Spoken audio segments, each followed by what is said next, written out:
Olá pessoal, sejam todos bem-vindos a mais um programa do SaúdeCast, o podcast da revista Saúde Press, que há mais de 25 anos vem trazendo para campus e região o melhor conteúdo na área de saúde, qualidade de vida e bem-estar. Estou aqui recebendo em primeira mão a última edição da revista, a capa com essa belíssima fachada aqui do Laboratório Plínio Bacelar. Tá aqui, ó. É uma nova unidade do Plínio Bacelar, que faz atendimento infantil, tem um atendimento lúdico, fantástico. Eu tive a oportunidade de ir lá conhecer. É a capa da próxima revista, que já está sendo distribuída. Acabou de chegar pra gente aqui, tá quentinho, saiu do forno agora. E a Saúde Press trouxe para dentro do universo digital o SaúdeCast, né? Que é esse programa que a gente faz com muito carinho, com muito amor para vocês, trazendo também esse conteúdo de muita qualidade, obviamente primando pelos melhores profissionais aí do mercado para que estejam aqui com a gente. Eu vou iniciar o nosso programa fazendo alguns agradecimentos, como de praxe, né, aos nossos patrocinadores e apoiadores do nosso projeto, do nosso programa, apoiadores que nos apoiam desde a edição número 1, inclusive, como a RadMed Diagnóstico por Imagem, está com a gente desde a revista número 1, desde o programa número 1, sempre nos acompanhando, nos incentivando, acreditando nesse projeto de levar o melhor conteúdo para vocês nessas áreas de saúde que eu acabei de comunicar. Agradeço também a Devon Churrascaria e Pizzaria, que é uma grande parceira nossa, né? A Devon está também já há algum tempo com a gente aqui. Mandar um grande abraço para toda a equipe da Devon, que sempre recebe a gente muito bem lá, com muito carinho. Agradecer também a SGA Toyota Campos, né? A concessionária Toyota aqui em Campos. A Aliança Padaria e Conveniência, que agora também entra aí no nosso radar como nossa apoiadora. Mandar um grande abraço para o pessoal da Padaria e Conveniência Aliança. E não podia deixar de agradecer a TV Goitacá, né? Que hoje, além do nosso canal no YouTube, permite que a gente hoje esteja dentro da sua casa através dos aplicativos aí, dos streamings e da própria TV Goitacá. Mandar um abraço para o David, que é o nosso editor, nosso grande parceiro, que leva esse material e disponibiliza esse estúdio para a gente com todo o equipamento e tudo da mais alta tecnologia, melhores condições para a gente trazer esse conteúdo para vocês. Ah, vamos nós, gente. Vamos ao que interessa. Não que o restante não interessasse, não, tá? No programa de hoje, eu vou receber a doutora Bianca Resiguier, que é cirurgiã dentista com 25 anos de experiência, tá? É mesmo tempo da revista, daí para mais.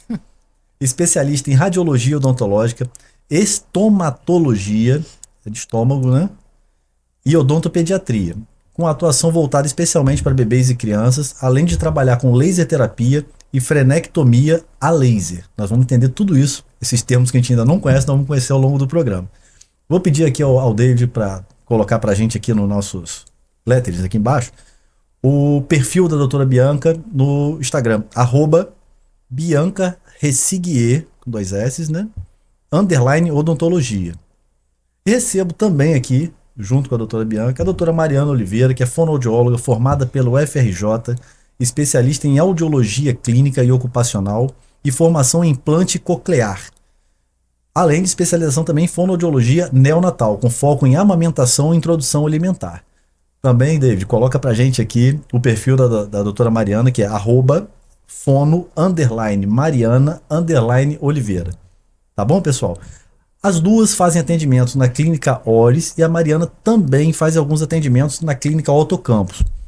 E por isso eu dou as boas-vindas às duas aqui, essas duas profissionais gabaritadíssimas que nos abrilhantam nesse programa de agora, trazendo um pouco desse conhecimento de uns assuntos que são muito interessantes, né, Bianca e Mariana? É um prazer receber vocês duas aqui. Sejam muito bem-vindas. Eu espero que o nosso programa traga bastante esclarecimento para papais, mamães, afinal de contas vamos lidar aí com as crianças. E eu já começo fazendo uma pergunta que eu acho que a gente começa com a doutora Bianca e passa para a doutora Mariana, que diz o seguinte: como é que é essa conexão de odontologia com fonoaudiologia no que tange os cuidados assim, com crianças pequenas, com bebês, com as crianças de uma maneira geral? Por que tem essa conexão? O que tem a ver odontologia com fonoaudiologia? Uma complementa a outra? Como é que funciona isso? Vamos lá, doutora Bianca. Com certeza. Primeiro, obrigada pelo convite. É um prazer estar aqui. E complementa sim, Felipe, complementa o tempo todo, né? A conexão é total. Na verdade, as funções orais se complementam, né? Na verdade, a odontologia, eu como odontopediatra, eu tenho que estar analisando a estrutura da boca, função de sucção, deglutição, respiração, posteriormente a fala. Mas enquanto odontopediatra, eu acabo avaliando essas estruturas de forma mais anatômica, né? Anatomia da cavidade bucal, do freio lingual, do freio labial, do crescimento ósseo de face, enquanto que a Mariana, enquanto que a fonoaudiologia vai avaliar essas funções, né? Porque não adianta só a parte anatômica tá ok, se uma função não está sendo desenvolvida da forma adequada, né? A fono, às vezes as pessoas acham assim, o bebê vai na fono. Fono não é só a fala, né? Às vezes a gente ouve muito, eu ouço muito isso, né? Sim, então. Mas a gente entende que a fono, ela já atua desde bebezinho, né? Então, o bebê, ele precisa se alimentar, né? Sucção é da fonoaudiologia, a respiração, a mastigação, que aí vem a introdução alimentar, e precisa, a estrutura tá funcionante, né? Tá ok. Para depois vir a fala. Então é anatomia tá tudo e junto. função. Então tá tudo envolvido. A gente tá andando de mão dada. Traduzindo para uma linguagem mais popular, seria a questão, além a questão anatômica, seria exatamente a questão física, né? Da composição, da formação da língua. Isso. A dentição também. Ela interfere nisso também? Sim, sem dúvida. Eu sei que tem muita gente que, adulto, né? Passa um período entubado, passa um período acamado por algum motivo e depois precisa reaprender a engolir, falar e respirar, reaprender as funções. Exatamente. Isso e tudo a gente acha envolvido. que fonoaudiologia só fala, não necessariamente. E acaba, né? que uma especialidade está muito interligada à outra, né? A gente hoje trabalha em conjunto e vê a diferença que isso tem feito na qualidade e na devolutiva, né? Que os pacientes trazem, né? Acaba na sendo resposta, multidisciplinar isso aí. Sem dúvida. Um paciente que fica de boca aberta, por exemplo, né? Um respirador bucal, uma criança, ele vai... As estruturas não estão conseguindo fazer, né? O fechamento ali da arcada. E aí a odontopediatria, junto com as especialidades, ortodontia, vão poder corrigir, né? E a gente precisa trabalhar a função, né? Ensinar essa criança a respirar pelo nariz, de boquinha fechada. Uma curiosidade acho que de boa parte dos pais aí, das mães, principalmente os de primeira viagem, muita coisa no nenenzinho, no bebezinho, a gente ouve e fala assim, não, mas ainda tá em formação. Até aquela moleirinha, né? Calma um pouquinho, a cabecinha dele é molinha porque ainda tá fechando o crânio. A formaçãozinha óssea ainda tá acontecendo. Isso acontece também na boca? Sem dúvida. E às vezes esse é o momento, é o que a gente chama até de janela de oportunidade da gente estar avaliando e percebendo algumas alterações e estar podendo trabalhar nesse período essas alterações, né? Uma das questões que a gente trabalha muito junto quanto a isso é a questão do frênulo lingual alterado, né? Quando a criança tem a famosa língua presa, que é chamada de anquiloglossia. Muitas vezes... Vou falar desse nome, eu quero ver se eu consigo repetir.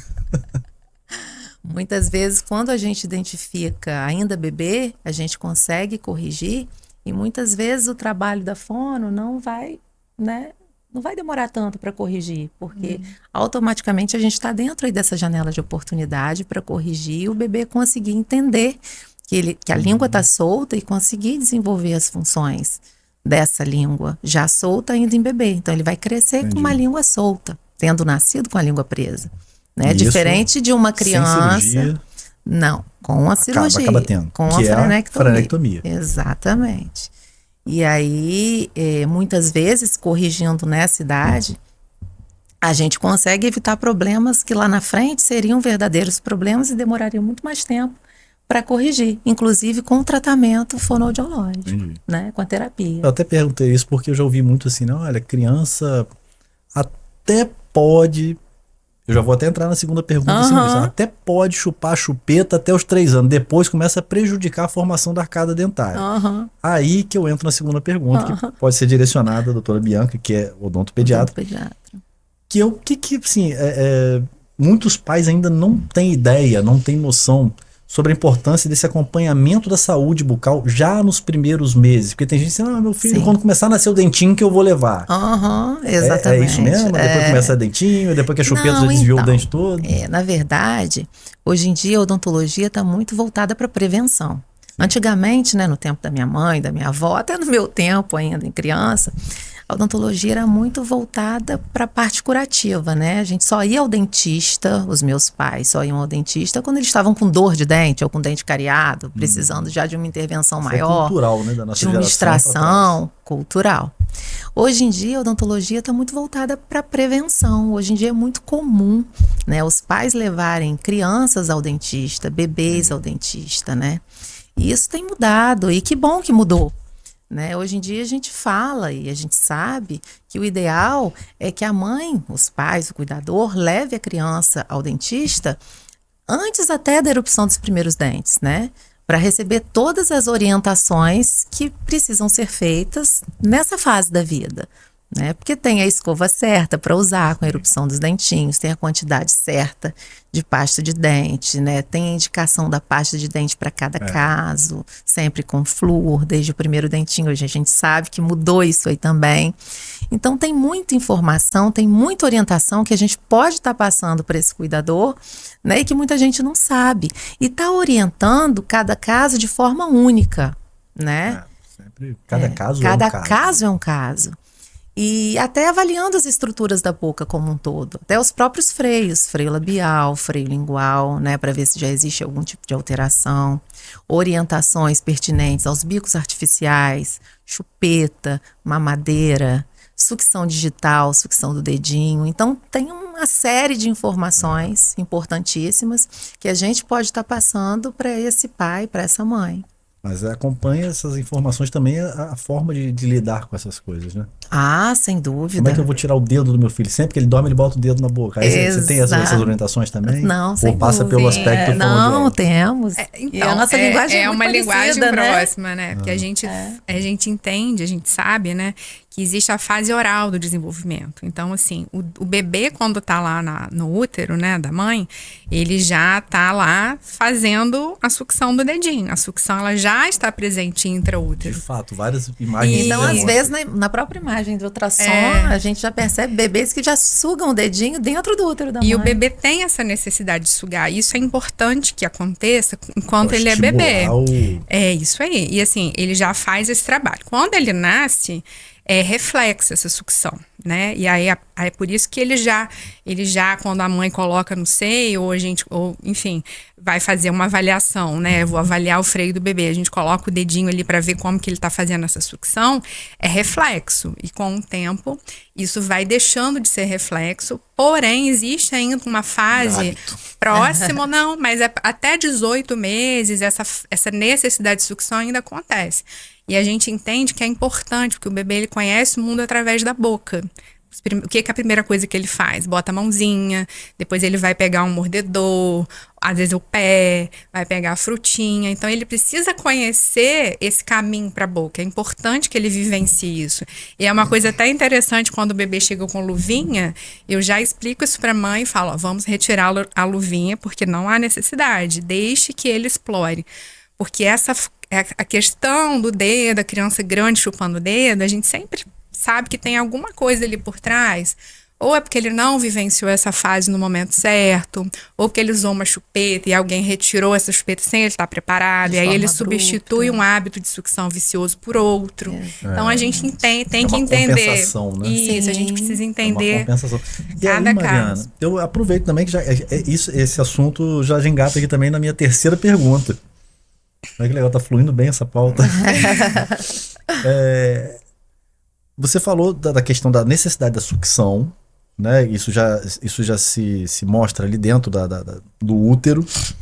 Falou da importância disso, mas agora eu queria entender qual é o papel da amamentação, que não deixa de ser uma sucção, no desenvolvimento da fala e das funções orais. Isso, assim, pergunta também de curiosidade de pai e eu tô tentando me colocar no lugar dos pais que estão assistindo o nosso programa. Porque a gente também ouve assim, cara, não dê mamadeira, porque mamadeira facilita a sucção. E o neném precisa ter dificuldade de extrair o leite do peito da mãe. Que não é tão fácil. O bico não é tão arreganhado quanto o bico da mamadeira. O líquido não é tão, sei lá, tão fininho quanto... Não sei. Mas a gente ouve isso o tempo inteiro. Não, evita. O bico artificial atrapalha nesse desenvolvimento. Eu queria, desse ponto de vista do seu, como fonoaudióloga, até onde você vê que a importância e o papel fundamental, ou não, que a amamentação tem nesse processo. Sim, a amamentação, é crucial para o desenvolvimento de todas essas funções, né, que a gente vai ver ao longo do desenvolvimento da criança, né? A amamentação, eu costumo dizer assim, muitas vezes as mães acham assim, vai ser natural, vai ser instintivo, eu vou colocar o bebê para mamar e ele vai pegar, né? E muitas vezes a gente sabe que as famílias chegam até a gente com essa dificuldade, né? E a amamentação é a dupla, é o bebê junto com uma mãe. Então, a gente vai fazer a avaliação dessa criança, vai avaliar essa sucção, porque a mamadeira, quando a gente introduz um bico artificial, ela é muito mais fácil. A amamentação, o bebê ele precisa usar 20 músculos, uma musculatura muito mais complexa, movimento motor muito mais complexo do que simplesmente ele colocar a boquinha ali na mamadeira e ele deglutir aquele leite que vem fácil, né? A amamentação ele precisa aprender o ritmo, sugar, respirar, deglutir. Então, existe uma coordenação dessas funções que com a prática, né? Às vezes o bebê ele nasce, ele tem um pouquinho de dificuldade no início e é nesse momento que muitas vezes a gente entra, né? Para avaliar, para orientar, para ajustar. Mas a gente tem que entender que cada dupla mãe-bebê é única, né? Então, a gente dá todo esse suporte, essas orientações. Não é só aquela boquinha de peixe, existe uma questão muito mais complexa, né? Que quanto mais esse bebê ele conseguir ser estimulado no seio materno, melhor vai ser para o desenvolvimento crâniofacial, muscular, que é a primeira etapa, né, da via de alimentação. Depois, ele vai desenvolver outras habilidades, que é a mastigação, né, do sólido, a respiração também entra junto com essa função da amamentação, que propicia que ele fique de boquinha fechada e respire pelo nariz. E lá na frente a fala. Então, eu falo que a amamentação é a primeira academia aí da vida do bebê. Então, vai ser um trabalho muscular que vai propiciar que todo o desenvolvimento motor oral seja favorável. Nossa, e facial, né? E facial. E crescimento, inclusive, dos ossos da face, desenvolvimento da face de forma mais harmônica. Isso aí e é mais um aprendizado para mim, para quem está assistindo. Nossa. Doutora Bianca e doutora Mariana, eu vou pedir licença a vocês um minutinho, a gente já volta. Daqui a pouquinho, depois do nosso break, aqui no nosso canal no YouTube e na TV Goitacá. A gente já volta já.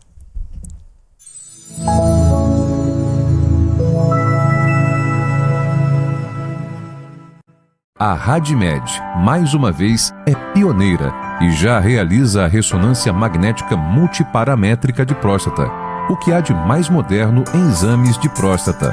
Exame não invasivo, rápido e confortável, a técnica mais avançada e eficaz de detectar e avaliar o câncer ou qualquer outro problema na próstata, assim como indicar o tratamento mais adequado. RadMed, sempre à frente. Na hora de comprar um seminovo, todo mundo deseja qualidade e confiança, não é mesmo? E aqui na SGA Toyota você encontra os melhores seminovos, com garantia, procedência e qualidade.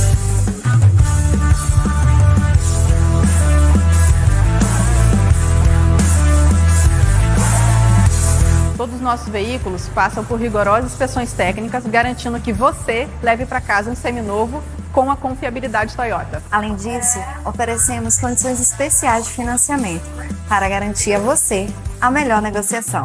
Venha hoje mesmo até uma de nossas lojas para conhecer de perto todas as opções de seminovos que temos para você. Estamos te esperando.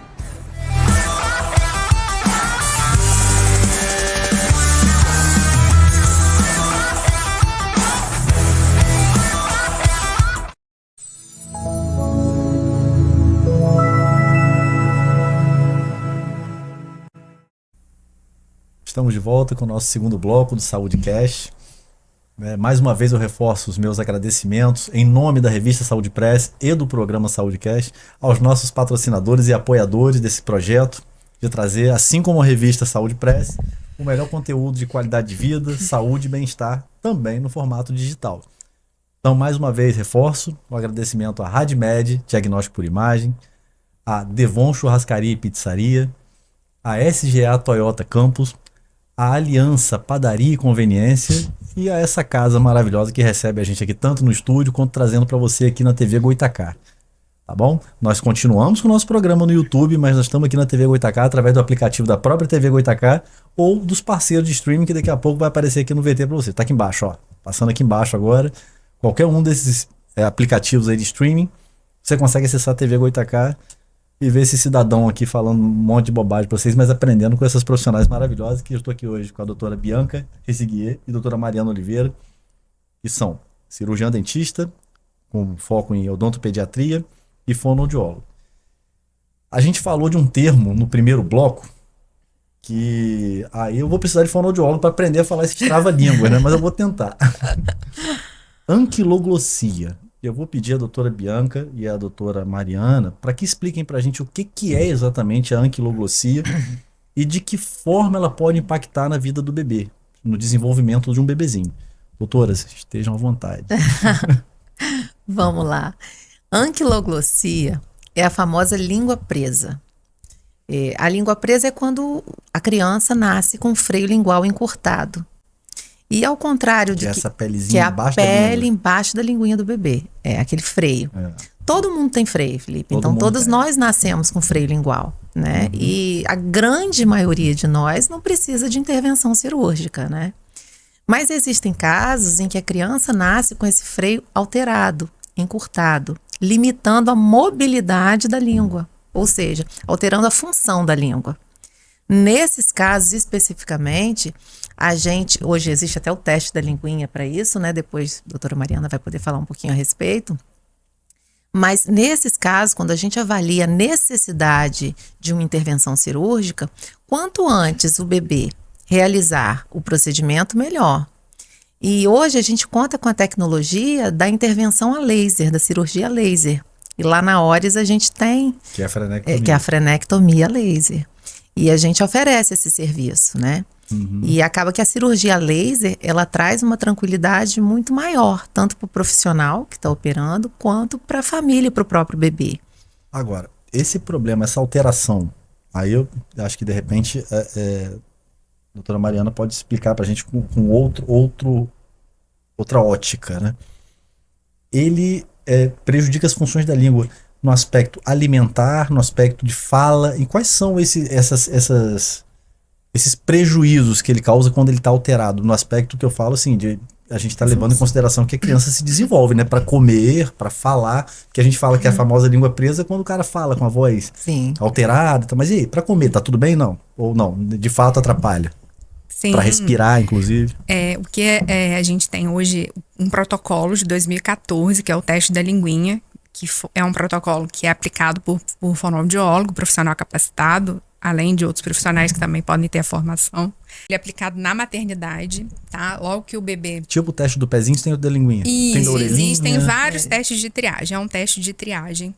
E aí, a maternidade tem que oferecer esse teste, que ele vai avaliar a anatomia. É uma triagem simples. E aí, ele vai avaliar lá a espessura, a elevação da língua, porque a primeira função que o bebê vai executar é a sucção. Ele precisa se alimentar, seja no peito ou na mamadeira. Ele ou até uma sonda, dependendo, né? Mas ele precisa sugar, né?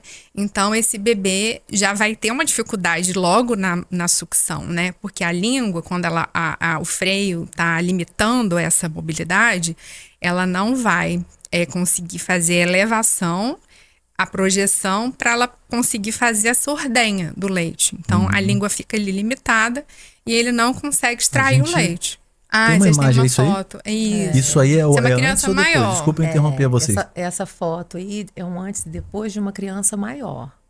Essa criança mas que também sofria com deixa eu tentar falar o nome.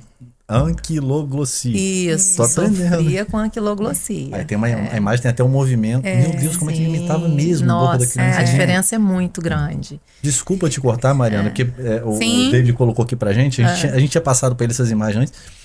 Você estava falando que a língua com a limitação atrapalha no processo de ordenha, porque realmente a língua ela empurra o mamilo a ponto de a jorrar mama, né?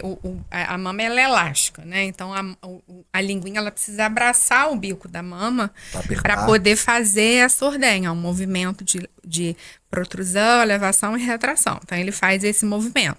Então ele já vai ter dificuldade porque essa língua está travada, né? Na amamentação. Na respiração, essa linguinha ela tende a ficar sempre baixa, então o bebê ele vai ter respirar uma mais pela boca vai do que- respirar pela boca. O ideal é que a língua ela repouse lá no céu da boca, no palato. Então ela tem que estar lá no alto. Tentando observar se eu tô assim. Mas Justamente todo para mundo poder faz. também estimular o crescimento desse arco do céu da boca, né? Que é uma estrutura óssea. Então, essa postura da língua é muito importante para propiciar a respiração nasal. E logo depois, na introdução alimentar, por volta, né, com 6 meses, com sinais de prontidão, ele vai começar a conhecer os alimentos sólidos, né? E aí, para ele conseguir receber esse alimento, mastigar, organizar esse bolo alimentar, ele vai usar a língua. E para deglutir, ele também precisa que essa língua esteja livre.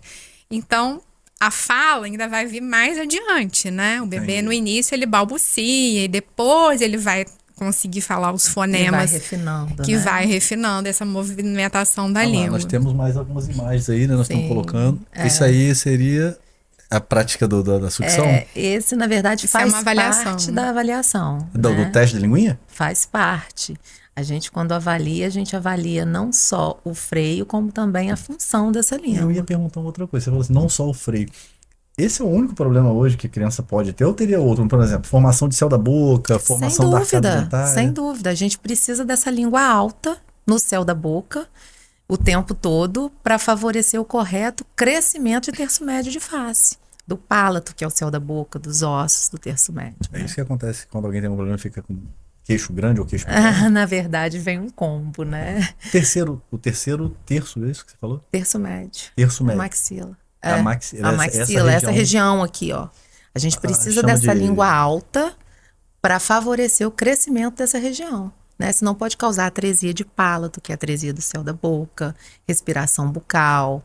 Sabe aquela criança que está sempre com problemas alérgicos respiratórios, rinite, sinusite, respirador bucal, amígdalas maiores, hipertróficas, muitas vezes até precisando de um procedimento cirúrgico no futuro. Isso tudo é um combo que vem quando a criança tem essa língua baixa por algum motivo, né? Eu quero fazer uma outra pergunta, mas bota mais algumas imagens aqui que a gente tem. Eu quero fazer uma pergunta em relação a isso, com relação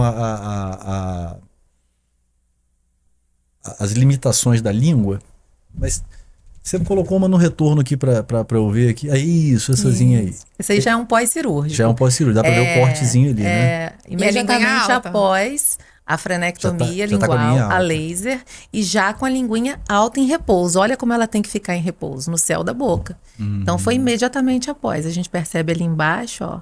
Até porque o nosso canal de alimentação, de respiração mesmo, né? Se a gente não souber ter essa separação, a gente engasga, não é isso? Só que a gente aprende isso involuntariamente, né? Não é uma coisa que a natureza mesmo já ensina a gente. Sim, o bebê quando ele nasce, né, ele ainda às vezes pode ter uma dificuldade inicial, mas é a partir da experiência que ele vai melhorando essa habilidade, né? Então, às vezes, dependendo um fluxo muito alto de mamadeira, ou uma mãe que tem muito leite pode ter algum engasgo isolado, mas isso tudo faz, né, com que a gente atue ali também, para poder auxiliar e que essa alimentação seja segura, sem risco, né, para essa criança A engasgar. pergunta que eu queria fazer agora, a partir do momento que a gente conversou, não está na nossa pauta, me veio essa curiosidade. A gente falou no primeiro bloco que cada caso é um caso, né? A gente não Cada pode. caso é único. Você não pode ter a mesma avaliação ou a mesma conduta para todas as crianças, para todos os bebês. E eu imagino que aconteça algumas exceções. Eu não preciso citar nomes, né? Mas eu conheci uma criança.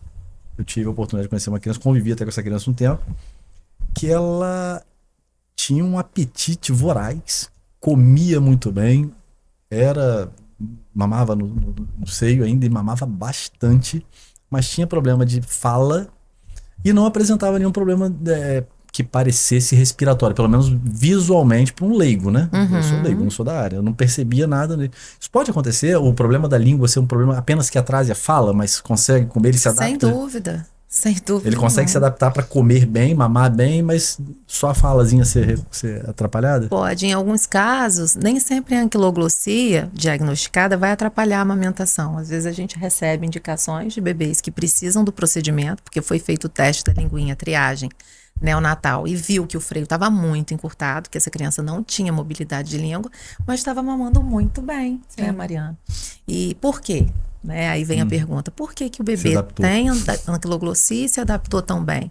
Muitas vezes a mama da mãe é uma mama favorável, né? Às vezes o fluxo... Uma produção muito boa. A produção, o fluxo de Ele não tem leite é tanta muito bom e ele não tem dificuldade, ou não precisa usar tanto a musculatura da língua para fazer o vácuo no seio da mãe, porque o seio já entrega o leite sem que ele precise fazer esforço. Tá facilitando né? Então, muito o seio muitas vezes facilita esse processo. E o problema da fala, né, na questão da criança, pode ser por outras questões, né? Não porque tem Nem uma língua sempre limitada. língua presa. É porque ele não sabe ainda o ponto articulatório, ou a língua, ou ele tem uma língua mais hipotônica. Esse caso em especial realmente tinha o freiozinho Tá. alterado. Então Dava pra ver. Aí tinha dificuldade para balbuciava, mas tinha dificuldade de formar palavras. Mas um apetite voraz. Às vezes acontece da criança que tem alteração no freio, né? Ele acaba, não que não coma em quantidade, mas às vezes ele começa a preferir alimentos mais pastosos, mais fáceis. E aí ele vai deixando de lado o que dá mais trabalho. Então, uma carne mais fibrosa. Então, ele vai deixando de lado. Que você pode até ficar sem falar, mas não fica sem comer, não. Você vai se adaptando, Você né? vai morder o bico do peito da mãe, você vai dar um jeito, mas aquele leite vai sair. Se adapta. Não, a criança não vai ficar com fome, né?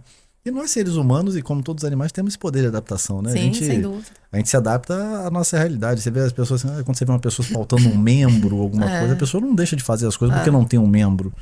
Né? Ela pode ter a limitação, mas não deixa de fazer, né? Agora, e quando a gente parte para aquela chamada introdução alimentar, que é quando a gente começa a apresentar para a criança alimentos, e em alguns casos pode acontecer, eu imagino que vocês peguem bastante casos desses. Pais que rapidamente identificam o probleminha ai meu Deus do céu, deixa eu lembrar o nome. Anquiloglossia. É isso mesmo? Anquiloglossia. Ainda vou aprender a falar isso sem olhar. E aí, obviamente, como todo tratamento prévio, você consegue antecipar as soluções para aquele problema. Mas muitas vezes ele deixou passar aquele período que normalmente era por volta dos 6 meses, né? Os pais começam a apresentar outros alimentos para a criança além do leite materno. E aí, isso pode ter reflexos positivos, negativos? Não tem reflexo nenhum, a criança continua com o mesmo problema? Como é que funciona isso no ponto de vista tanto odontológico quanto fonoaudiológico? Queria entender de vocês um pouquinho. Então, a introdução alimentar, o Ministério da Saúde, né, ele preconiza que seja apresentado um alimento quando a criança completa os 6 meses, né? E se não é uma criança prematura, é uma criança que já tem a idade, ou se ela é prematura, já fez a correção da idade corrigida, né? Que é um cálculozinho que a gente faz para saber se já está com esses 6 meses estabelecido, se ela já tem os sinais de prontidão, se ela consegue firmar esse tronco, essa cabecinha, e se ela já mostra interesse pelo alimento. Então, esse já é um momento que a gente vai levar, apresentar esse alimento para a criança. E aí a orientação que a gente sempre faz é que ele seja feito, antigamente os nossos avós, nossos pais, né, batiam, passavam na peneira, e hoje a gente sabe que precisa de uma orientação profissional para que esse alimento, esses novos sabores, essas novas texturas sejam apresentados para a criança fazer ter esse movimento, conseguir organizar, conhecer essas novas texturas, porque antes ele só conhecia o leite, né, materno ou a fórmula, enfim. E é uma forma dele se adaptar e conhecer, porque ele precisa aprender, né, é um processo contínuo, né, e muitas vezes a família vem um pouco frustrada, porque a criança só bota a linguinha para fora e não come. Porque o movimento que ele estava acostumado a fazer antes da sucção era justamente da projeção. Sim, então, às vezes, a gente já recebe essa família com essa queixa, essa dificuldade desse processo inicial. A gente vai ajustando, eu tento entender como que acontece, peço vídeos para avaliar em casa, levo para o consultório também a comida, para a gente conseguir entender e dar esse suporte para a família. Muitas vezes até uma cadeira que está mal adaptada, essa criança ainda não está... uma cadeira a gente sempre pede também. Ou uma colher que está inadequada, que não entra na boca dessa criança, ou uma família que está jogando a comida e a criança se desorganiza. É importante a gente ter... São várias orientações para que essa alimentação seja prazerosa e que essa criança crie uma memória, né, de alimentação que seja ok para ela, né? Porque muitas vezes a família força, ou segura, ou vai colocar essa comida com a colher fazendo um movimento de gancho, e isso tudo vai fazer com que a criança tenha um desconforto. Mas quando tem a linguinha presa, não difere muito para ele, não. Difere porque ele não consegue. Sim, ele também não vai conseguir, como eu comentei antes, mastigar o alimento mais sólido, né? Então, às vezes, essa família começa a facilitar, bate e aí coloca líquido, né? E aí aquela coisa pastosa. Porque ele não tem trabalho, ele só vai engolir. Né? Quando a comida tá muito amassadinha, ou um purê, ele só faz isso, ó. Engole. Mas como a forma ideal é a gente dar amassadinho, né? Que é a orientação mais atualizada, que ele consiga entender esses pedacinhos, que ele organize esse bolo para ele conseguir deglutir. E aí a gente percebe a dificuldade quando existe a anquiloglossia junto. Aí entra a função, a necessidade da língua participar do processo de mastigação. E a criança começa a compensar, né? Faz compensações. O processo de alimentação começa na boca, né? Sim. A gente sabe disso. O trato... Como é que é o nome? Digestivo, né? Começa já na boca, né? Com a produção das enzimas e tudo. Mas então não é só a dentição que é responsável pelo processo de mastigação e de fazer o bolo. A língua é fundamental. A língua é fundamental. Então, por melhor que esteja os dentinhos, se a língua tiver com o freiozinho ali alterado, vai ter uma dificuldade. Acaba tendo compensações, usando outras musculaturas, né? Mas acaba dando um jeito, deixar de comer. Deixar de comer jamais. Não vai, né? Mas realmente a gente acaba entrando numa sequência de facilidades que acaba prejudicando, né? Sem dúvida. Tentando facilitar para a criança e também para a gente, né? Para dar comida rápida, que eu preciso sair para o trabalho, tem que ver alguma coisa, então não dá tempo de perder tempo fazendo a criança comer. E sem muitas vezes perceber que é isso, né? Então, enfim. Tá, então, mais uma coisa que a gente vai aprendendo, a língua é importante. E eu vou ter que dar uma paradinha de novo, mais um minutinho, para a gente ir pro nosso segundo break, aqui no nosso canal no YouTube e na TV Goitacá. A gente já volta, só um minutinho.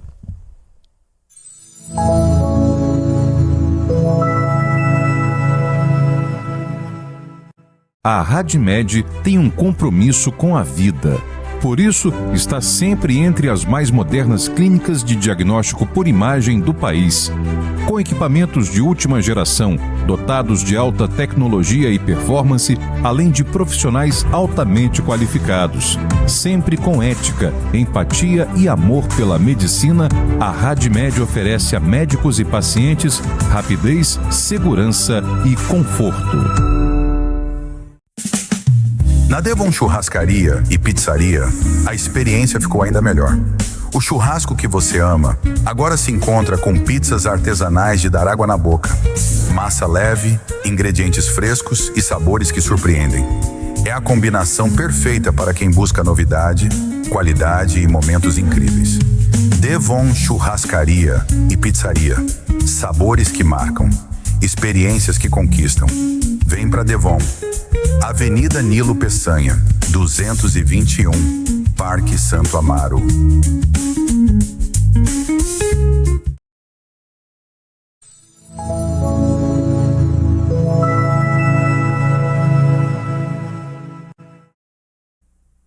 Estamos de volta no nosso terceiro e último bloco do nosso Saúde Cast, que hoje eu recebo aqui as doutoras Bianca Ressiguier e Mariana Oliveira, cirurgiã dentista e fonoaudióloga, respectivamente.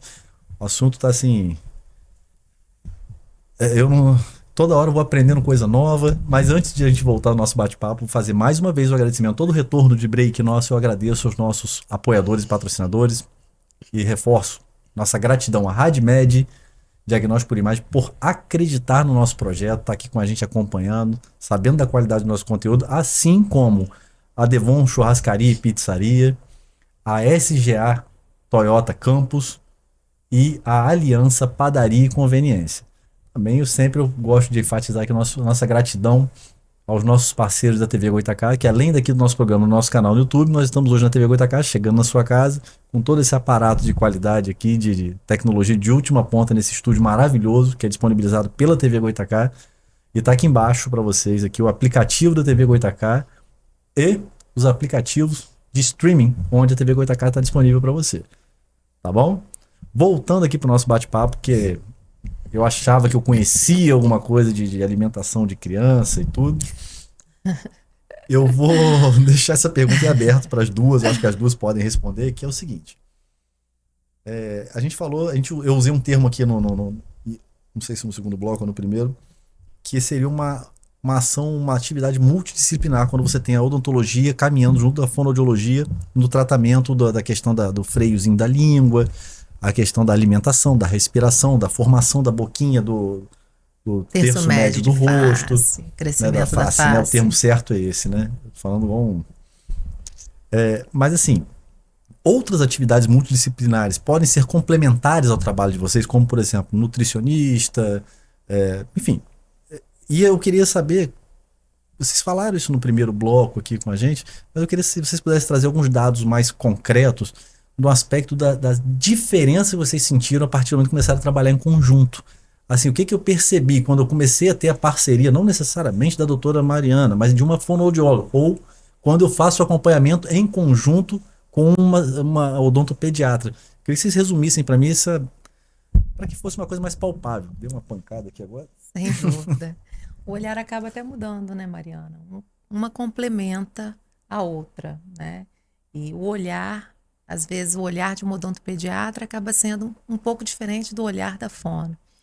E hoje, né, eu particularmente não vivo mais sem o trabalho de uma fono. Principalmente no pós-cirúrgico, né, das minhas frenectomias, tanto em bebês quanto em crianças maiores. Porque, na verdade, o procedimento cirúrgico em si não é o final do tratamento, ele faz parte do tratamento. Então, o procedimento cirúrgico, a gente inicia o tratamento ali da anquiloglossia, mas depois tem todo um caminho a ser percorrido.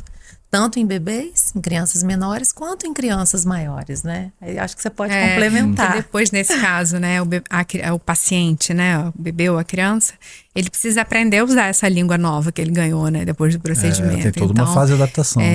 Às vezes a fono, né, que tá lá na terapia, ela tá lá fazendo exercício, mas se a língua tiver uma limitação, uma alteração no freio, não adianta também ela ficar ali dando murro e ponta de faca, né? Não vai adiantar então precisa muito, né? ter uma atuação em conjunto, né? O odonto, o cirurgião precisa fazer essa liberação para poder tratamento fluir das duas partes, né? Do dentista e do fonoaudiólogo. Vou fazer uma pergunta aqui. Eu não gosto de fazer esse tipo de associação, que eu acho que a gente acaba caindo no erro de desmerecer um profissional ou outro, né? Por mais que essa não seja a intenção. Mas a fonoaudiologia nesse processo seria uma coisa assim, uma ação equivalente a uma fisioterapia para esse tipo de coisa? Ou não, a gente também tem uma fisioterapeuta que trabalha com a gente também tem uma nutricionista que trabalha com... Porque você falou da questão de amassar o alimento, de processar o alimento de forma a facilitar. Tá, como fonoaudiólogo eu entendi o que você quis dizer. Não, eu preciso do exercício por parte do meu paciente. Mas e aí, quando o pai e a mãe batem numa nutricionista... Quando eu falo numa, pode ser um nutricionista homem também, gente. É porque eu tô falando com duas mulheres. Então eu imagino que vocês tenham mais parcerias com profissionais mulheres. É natural que isso aconteça, não por uma seleção específica. Mas vocês têm... Não, Felipe, não tem nada a ver. Fonoaudiologia não tem nada a ver com fisioterapia. A gente até trabalha com fisioterapeutas. Sim, então. A gente sempre, quando recebe um paciente, a gente tenta olhar ele como um todo, né? Eu vou lá avaliar um bebezinho, eu vou perguntar para a mãe se ele tem preferência por uma mama, porque tô vendo que ele tem o pescocinho mais virado para um lado. Então eu já ligo o meu alerta, então eu encaminho e oriento essa mãe a procurar um fisioterapeuta, às vezes um osteopata, para poder soltar essa tensão, que isso também vai facilitar o meu trabalho como fonoaudiólogo para ele mamar, né? Ou no caso de uma criança maior, às vezes eu recebo paciente de pediatras, de nutricionistas, porque a criança, ela não aceita o alimento que ela não sabe mastigar. Então, essa função de ensinar a mastigação, trabalhar essa musculatura de face, é do fonoaudiólogo. Então, assim, a gente está sempre vendo o paciente em conjunto, né? O fisioterapeuta, ele vai ajudar nessa questão de tensão, ou é um bebê que eu estou avaliando ali e vejo que ele ainda está muito molinho, ele é hipotônico, ou ele já deveria estar engatinhando, eu boto o bebê uma criancinha maior no tapetinho para ver se ele já está firme, se já está durinho para a introdução alimentar. Então, eu vejo que ele está tombando, aí eu vou ver lá os marcos do desenvolvimento, então ele está atrasado. Então, eu já vou orientar a mãe a procurar um fisioterapeuta, porque o fisioterapeuta vai trabalhar na postura e no fortalecimento da musculatura do corpo dele. Que vai ajudar também. Com no certeza. final das contas. E essa E é troca tudo em existe o tempo conjunto, todo, né? é. Pelo menos eu vejo isso, pelo menos lá na clínica, isso acontece muito. A gente troca muito o tempo todo. Tanto eu com a Mariana, quanto os colegas, né, que nos referenciam, que a gente acaba referenciando também. Outra coisa é o acesso aos pediatras, Sim. né? A gente tem essa abertura com Essa muitos deles. comunicação tem que acontecer. Tem né? que acontecer pro bem do paciente, né? Senão a coisa não flui, não pode estar engessado, né? O procedimento cirúrgico não vai resolver o problema do paciente. Muitas vezes aquele paciente vai precisar, sim, complementar, né, com fórmula, até evoluir com a fono, até ajustar pega, até ajustar... Porque tem vários fatores extras também, né? A gente tá falando aqui só da anquiloglossia, mas está tudo interligado. E assim, a amamentação é multifatorial. Tem muita coisa isso que eu ia falar. É uma da minha mãe que equipe não conseguiu inteira que É produzir. uma trabalha. equipe inteira em Tem função de um consultoras de paciente. amamentação. Temos consultoras, parceiras que a gente conhece. Vocês têm que a isso gente... tudo lá na Oris? Temos. Olha isso, gente. E não Vocês têm que só fazer na essa propaganda, Oris, sim. aproveitar e vender o peixe aqui. E não só na Oris, existem profissionais maravilhosos, né, em campos que a gente tem acesso e que quando a gente recebe o bebê de alguém que não seja da Oris, muitas vezes a gente tem essa troca, a gente entra em contato, porque é tudo em prol do paciente. Claro. Né? A gente Claro. precisa trabalhar mesmo em conjunto, a ideia é essa. Não, mas eu entendi, claro. E agora pintou uma outra pergunta também que veio da minha curiosidade. Pode perguntar. O adulto ou o adolescente que é considerado... Tem até um programa da GNT, eu acho, chamado Chato pra Comer. O cara que eu não como cebola, eu não como alface, eu não como isso, não como aquilo. Isso pode ter reflexos lá atrás nessa formação de paladar, de entender, porque eu não sei se caberia a vocês uma resposta dessa ou de repente uma pessoa ligada à área de nutrição. Mas você falou da questão da textura, de mastigar, de processar a comida. E a gente observa que eu mais novo, eu adolescente, início da minha adolescência, eu tinha um negócio que eu não suportava o croque-croque da cebola. Mas ai da minha família se não tivesse cebola, eu tinha que sentir o sabor da cebola, mas não quero a crocância dela, não gostava. Aquela textura me dava... me impedia de comer. Eu imagino que muita gente deve passar por isso, né? A boca ela é muito sensorial, né? Então, a gente sente essas texturas de uma forma muito intensa. Então, o bebê, ele tá aprendendo, né? Que aquele momento ali é de aprendizado. Então, assim, para ele lá na vida adulta ter alguma questão alimentar, pode ter tido várias questões, né? Ele pode ter alguma coisa mais patológica, uma criança que ficou muito internada, foi muito invadida na parte oral, então ele vai criando uma memória dessa aversão, uma criança que teve, enfim. Os hábitos alimentares também da família, e a gente sabe que existe, né, hoje... exemplo é terrível. Seletividade alimentar na vida adulta. Pode incluir várias questões na vida infantil, né? Naquela família, muitas vezes é uma pessoa que tem também uma questão orgânica ali, né? Uma dificuldade de deglutir. Então, existem vários fatores ali envolvidos. Inclusive, a anquiloglossia também vai fazer com que ele vá preferindo ali os alimentos mais fáceis, né? Então, Mas é um dos fatores. É Existem um muitos outros que podem estar associados a essa Não preferência, necessariamente. Não necessariamente. Eu dei o meu exemplo aqui, mas hoje eu sei que um dos fatores do meu exemplo era frescura, porque eu adoro cebola, hoje eu adoro a crocância. E eu adorava o sabor, mas eu vejo muito isso, muito adolescente, muito adulto relativamente jovem, que tem muitos outros fatores até sociais, né? Tem gente que já Sem passou dúvida. fome na vida, come até pedra, não nega nada. Hoje em dia Mas também, com a facilidade de tudo tá muito pronto, tudo né? muito processado, Desembala ali e come, que é um hambúrguer. Isso tudo também vai viciando o paladar dessas crianças com os industrializados, né? Então as pessoas não estão diversificando muito esses alimentos, mas é isso, né? Mariana, que eu tava pensando assim, o sabor eles gostam, mas não gostam do processo de comer. Então, gente, quantas mães na história, eu não sei nem se fazem isso ainda, botava beterraba no feijão. Escondido, né? Pô, escondido. Só vai o comer cara- beterraba escondido. Nunca o cara reclamou do sabor do feijão porque tinha beterraba dentro. Mas quando você bota agora tem a beterraba aí cozida aqui na sua frente, ou crua, ou de qualquer outro processo. Não gosto, Não aceita. não suporto beterraba. Como que suporta? Você comeu no feijão? Até o próprio feijão, né? Muita criança é ruim de comer feijão, meu Deus do céu, como é que pode? E meus filhos adoram, graças a Deus, porque eu amo feijão. Sem feijão não dá pra viver, não. O feijão é vida. Mas eu conheço muita criança que não gosta, gente, de feijão, né? E eu não sei por que seu sabor, porque textura a gente não pode falar nada. Ele é macio. Tem muita família, assim, né, que eu atendo, a criança tem dificuldade, ela bate o feijão. Ou então coa, é só o caldinho. Na minha família, quando eu era criança, tinha, normal, né? Normal. Aquela coisa de coar. Mas a gente precisa que a criança precisa evoluir, né? Essa consistência. Na introdução alimentar, o ideal é a gente oferecer amassadinho, porque o nutriente está ali dentro do caroço, né? Não é só o caldinho. Quando bate, pode perder. E aí você vai oferecendo para que ele comece com aquele amassadinho, mas ele vai evoluir para depois comer na textura da família. O batidinho no liquidificador também vale ou não? Bater o caroço no liquidificador vale não? Não, só para saber, porque tem gente que faz isso. Não, então, o ideal é que ele entenda que aqueles pedacinhos ali na introdução alimentar, sim, que ele vai fazendo um movimento, ele vai sentir aquela texturinha, a linguinha vai para um lado, vai para outro, vai organizando esse bolo para ele deglutir. Eu costumava fazer, sabe o quê? Porque só batida ele vai só engolir. Eu fazia não vai ter bem não vai ter o trabalho. Ele não vai trabalhar, não vai. porque a gente quer que ele trabalhe. Vocês me corrijam até se eu estiver errado, é uma oportunidade, uma consulta gratuita aqui. Eu, com meus 2 filhos, nas ocasiões em que eu estava participando, sempre muito participativo na vida deles nesse aspecto, eu gostava de fazer assim, uma espécie de um purezinho de inhame, que é bastante nutritivo, mas mais molinho do que a gente faz pra gente. Botar um pouquinho mais de leite, pra ele ficar mais molinho. Aí eu botava um feijãozinho batido e misturava. Fruta. Eu gostava de pegar a parte de metal da colher, raspar a perinha e dar aquela papinha na boca. Isso tudo eu tô dizendo assim, a criança botando isso na boca pela primeira vez, né?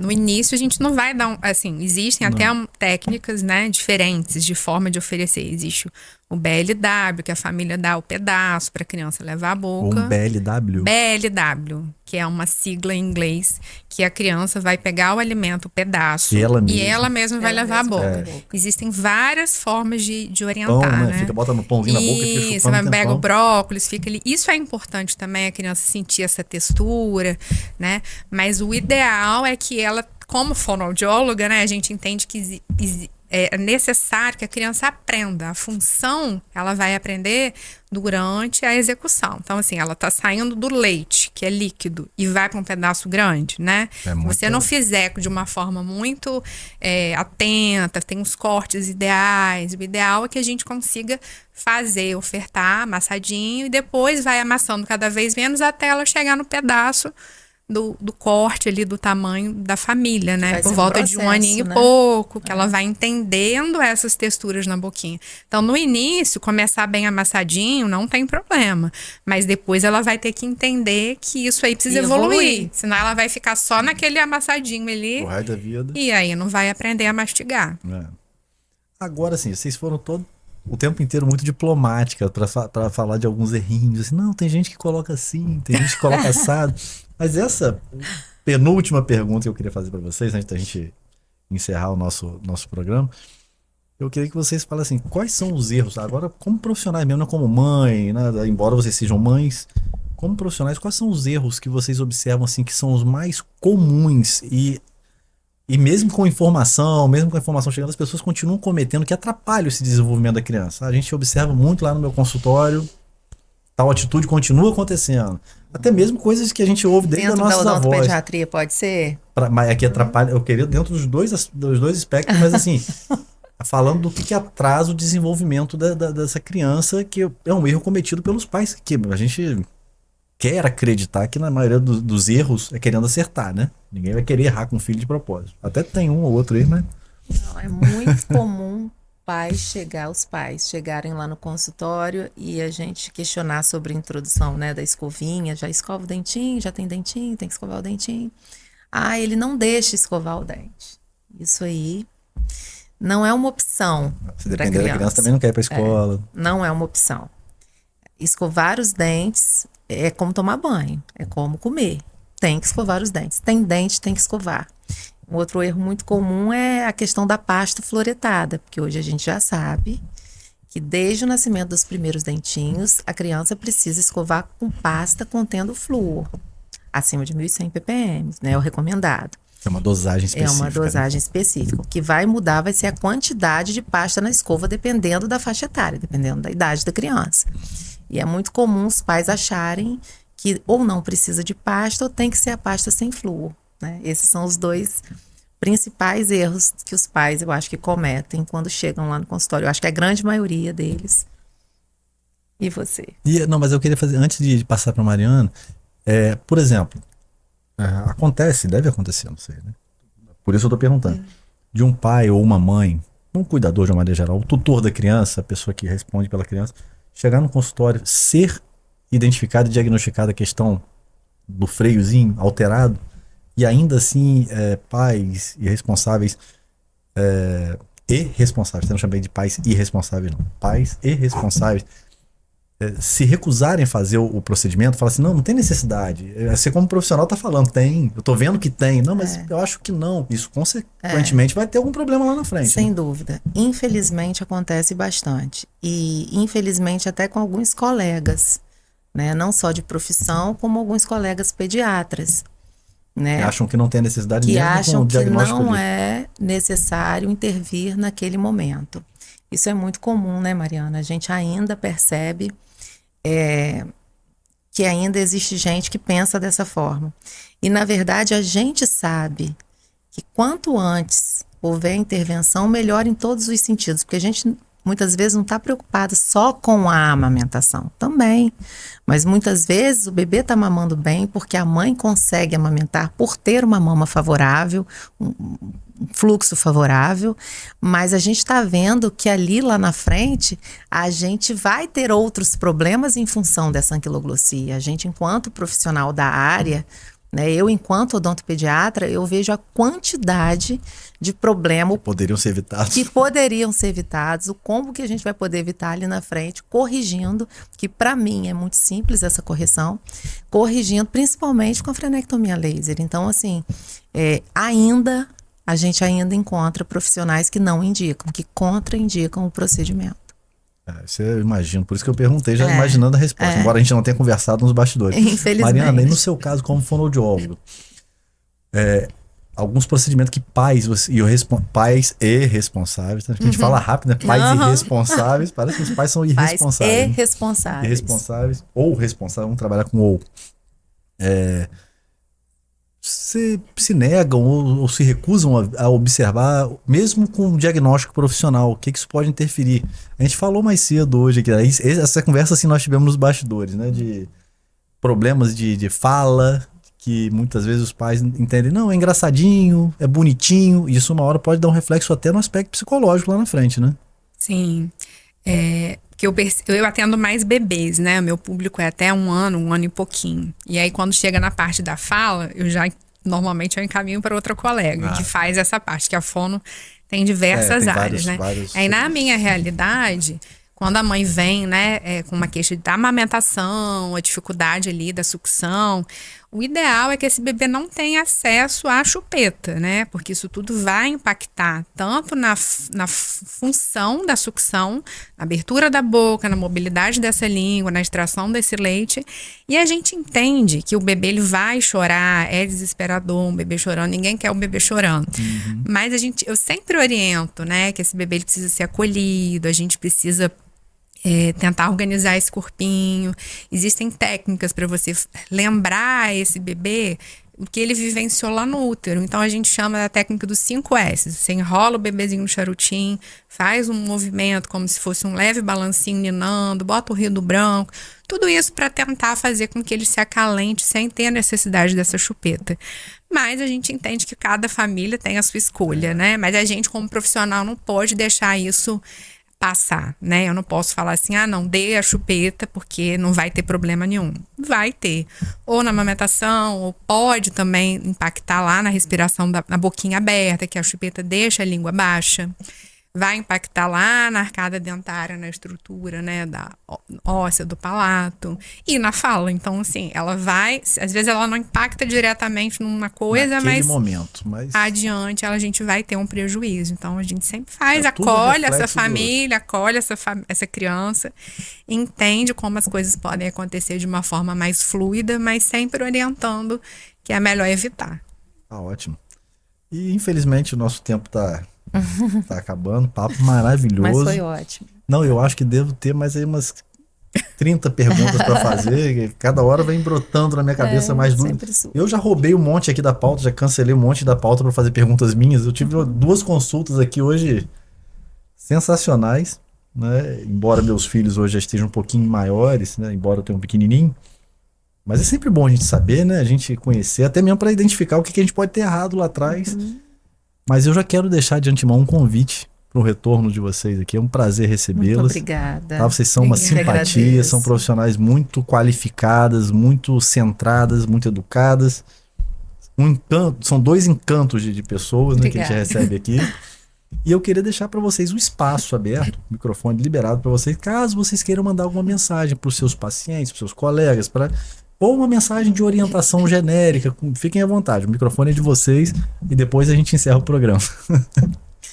Não, só finalizar agradecendo a você, Felipe. Eu que agradeço. E agradeço a revista Saúde Press pelo convite.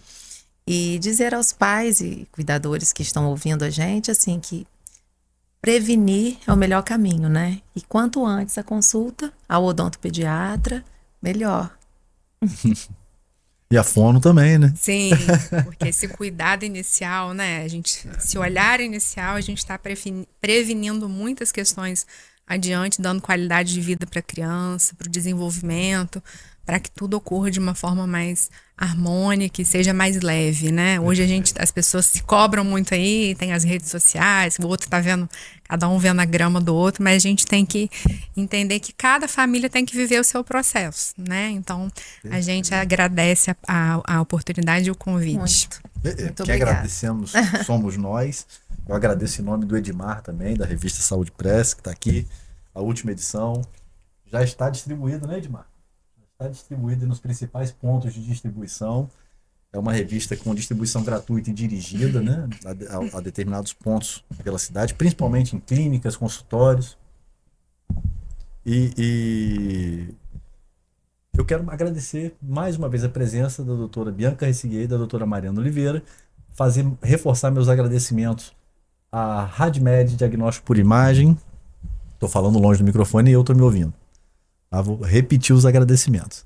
As doutoras Bianca Resiguier e Mariana Oliveira, a RadMed Diagnóstico por Imagem, a Devon Churrascaria e Pizzaria, a SGA Toyota Campus, a Aliança Padaria e Conveniência, e também agradecendo aqui mais uma vez com todo carinho a TV Goitacá, que faz toda essa produção aqui para que a gente chegue na sua casa com a melhor qualidade, assim como aqui no YouTube, mas deve estar aqui embaixo agora para vocês, nós vamos colocar aqui o aplicativo da TV Goitacá e os aplicativos de streaming, onde você pode encontrar o aplicativo da TV Goitacá e acessar esse programa lá. E lembrando, dentro da TV Goitacá aparece regularmente a programação, né?